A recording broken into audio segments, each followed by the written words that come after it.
Hello everyone, আমি Diksha Ghosh, first year MBBS student at Jhargram government medical college.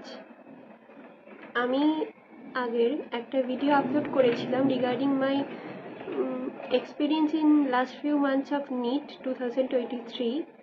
সেটাতে আমি অনেকের অনেক প্রশ্ন দেখলাম কমেন্ট সেকশনে। আমি আজকে তোমাদের নিট বায়োলজির আমার কীভাবে প্রিপারেশন আমি নিয়েছিলাম সেই বিষয়ে কিছু কথা তোমাদের সাথে শেয়ার করব। তোমরা হয়তো এর সাথে কিছুটা রিলেট করতে পারবে।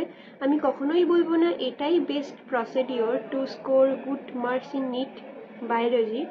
তোমরা যেভাবে তোমাদের সুবিধা হয়, তোমরা যে প্রসেসটা ফলো করে এসছো এতদিন ধরে সেটাই ফলো করার চেষ্টা করো। এবং আমি এই ভিডিওতে আমার কী এক্সপিরিয়েন্স, ভাবে আমি প্রিপারেশন করেছিলাম সেটা তোমাদের সাথে শেয়ার করব।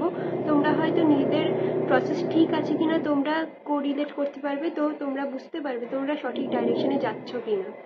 তো প্রথমেই বলছি, আমি বায়োলজিতে আমার একটা প্লাস পয়েন্ট ছিল, কারণ আমার মা আর বাবা দুজনেই বায়োলজির টিচার। তো সেই দিক থেকে আমি অনেকটাই সাহায্য পেয়েছিলাম তাদের কাছ থেকে। আর আমি আগেই ভিডিওতে বলেছিলাম যে আমি ফিজিক্সওয়ালাতে পড়তাম, ইয়াকিং 2.0। ওইখানে আমি বায়োলজিতে বটানিতে তরুণ স্যার আর জুলজিতে এমডি স্যারকে ফলো করতাম। তারা সত্যি খুবই ভালো পড়াতো। তাদের ক্লাস করতাম, আমি রোজ ক্লাস করে নোটস বানাতাম। সেই নোটসটা রিভিশন করে আমি এনসিইআরটিটা রিডিং দিতাম। রিডিং দেওয়ার পরে এরপরে আমার বায়োলজির কনসেপ্টটা অনেকটাই ক্লিয়ার হয়ে যেত। আর লাস্টের মান্থস প্রিপারেশনের জন্য আমি যেসব ভোলাটাইল টপিকগুলো আছে, যেমন ককরোচ, আর্থওয়ার্ম বা আর যে 12-এর লাস্টের চ্যাপ্টারগুলো ইকোসিস্টেম, বায়োডাইভার্সিটি কনজারভেশন, আর যে প্লান্ট কিংডমের যে চ্যাপ্টারগুলো, মিনারেল নিউট্রিশন, এই চ্যাপ্টারগুলো ভোলাটাইল টপিকগুলোর আমি শর্ট নোটস বানিয়ে নিয়েছিলাম। চার্ট হিসাবে পড়লে তোমরা সহজেই সেটাকে মেমোরাইজ করতে পারবে। আর যেগুলো কনসেপচুয়াল টপিক সেগুলো তো তোমাকে বুঝতে হবে, না বুঝে মুখস্থ করলে বায়োলজি কখনোই মনে থাকবে না। যেগুলো কনসেপচুয়াল টপিক সেখান থেকে অ্যাসারশন রিজন টাইপ কোশ্চেন আসে, তো তোমরা সেটাকে না বুঝলে তোমরা সেই কোশ্চেনগুলো অ্যাটেম্প্ট করতে পারবে না। আর আমি এক্সামের সময় বায়োলজি যখন মক টেস্ট অ্যাটেন্ড করতাম, বায়োলজিটা আগে অ্যাটেন্ড করতাম, কারণ বায়োলজি 360 মার্কসের। তো 360 মার্কস তোমাদের ম্যাক্সিমাম করতে 30 to 45 মিনিটস টাইম লাগবে। তার মধ্যে তোমাদের অনেকটা মার্কস তোমরা কভার করে নিচ্ছ, তো তোমাদের কনফিডেন্সটা বেড়ে যাচ্ছে। তো ফিজিক্স আর কেমিস্ট্রি সলভ করতে তোমাদের অনেকটা টাইম বেঁচে যাবে। তো চেষ্টা করো যে বায়োলজিটাকে আগে অ্যাটেম্প্ট করতে।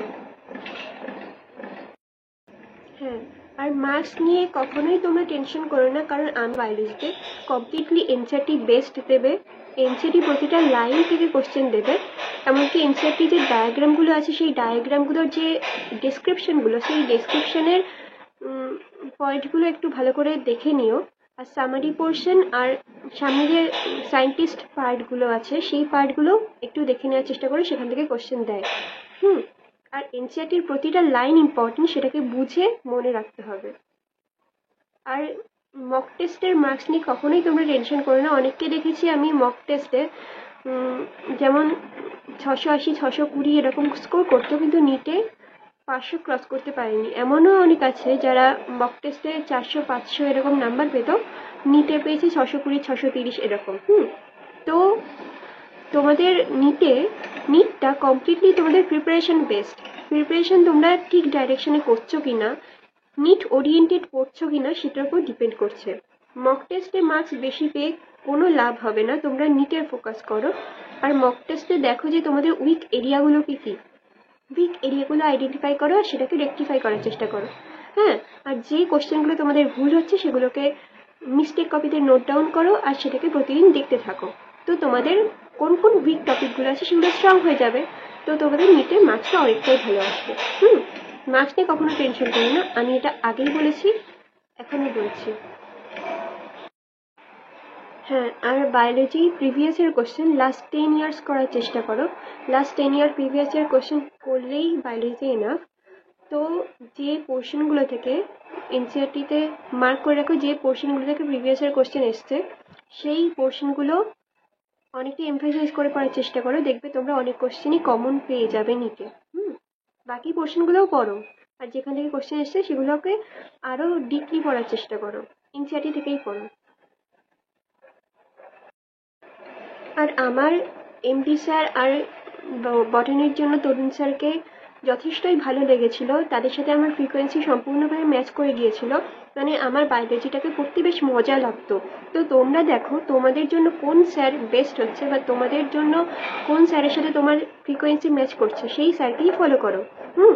আমি বলছি মানে এইটা না যে এই দুজন স্যারই তোমাদের জন্য বেস্ট হবে, তোমাদের ঠিক করতে হবে তোমাদের জন্য কোনটা ম্যাচ করছে ফ্রিকোয়েন্সিটা। তো তোমরা সেই স্যারদেরই ফলো করার চেষ্টা করো, তো তোমাদের বেনিফিট হবে।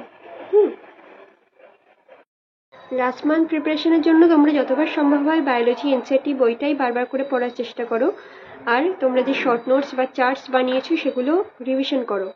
এনসিইআরটি বই যতবার সম্ভব রিভিশন করো, আর শর্ট নোটস আর মক টেস্ট দাও, যে কোশ্চেনগুলো পারছো না সেগুলো সেই টপিকগুলো আবার করে পড়ে নাও, তাহলেই তোমাদের বায়োলজিতে যথেষ্ট ভালো স্কোর আসবে। আমি বললাম আমি বায়োলজির জন্য কীভাবে প্রিপারেশন নিয়েছিলাম নিটের টাইমে, তোমরা হয়তো অনেকটাই রিলেট করতে পারবে এর সাথে। আজকের জন্য এটুকুই থাক। এই ভিডিওটার মাধ্যমে আমি যদি কারোর একটু হলেও সাহায্য করে থাকতে পারি তাহলে আমার খুব ভালো লাগবে। আর তোমাদের কোনো কোয়ারি থাকলে তোমরা কমেন্ট সেকশনে জানিও, আমি রিপ্লাই দেওয়ার চেষ্টা করব। তোমরা খুব ভালোভাবে পড়াশোনা করতে থাকো। All the best.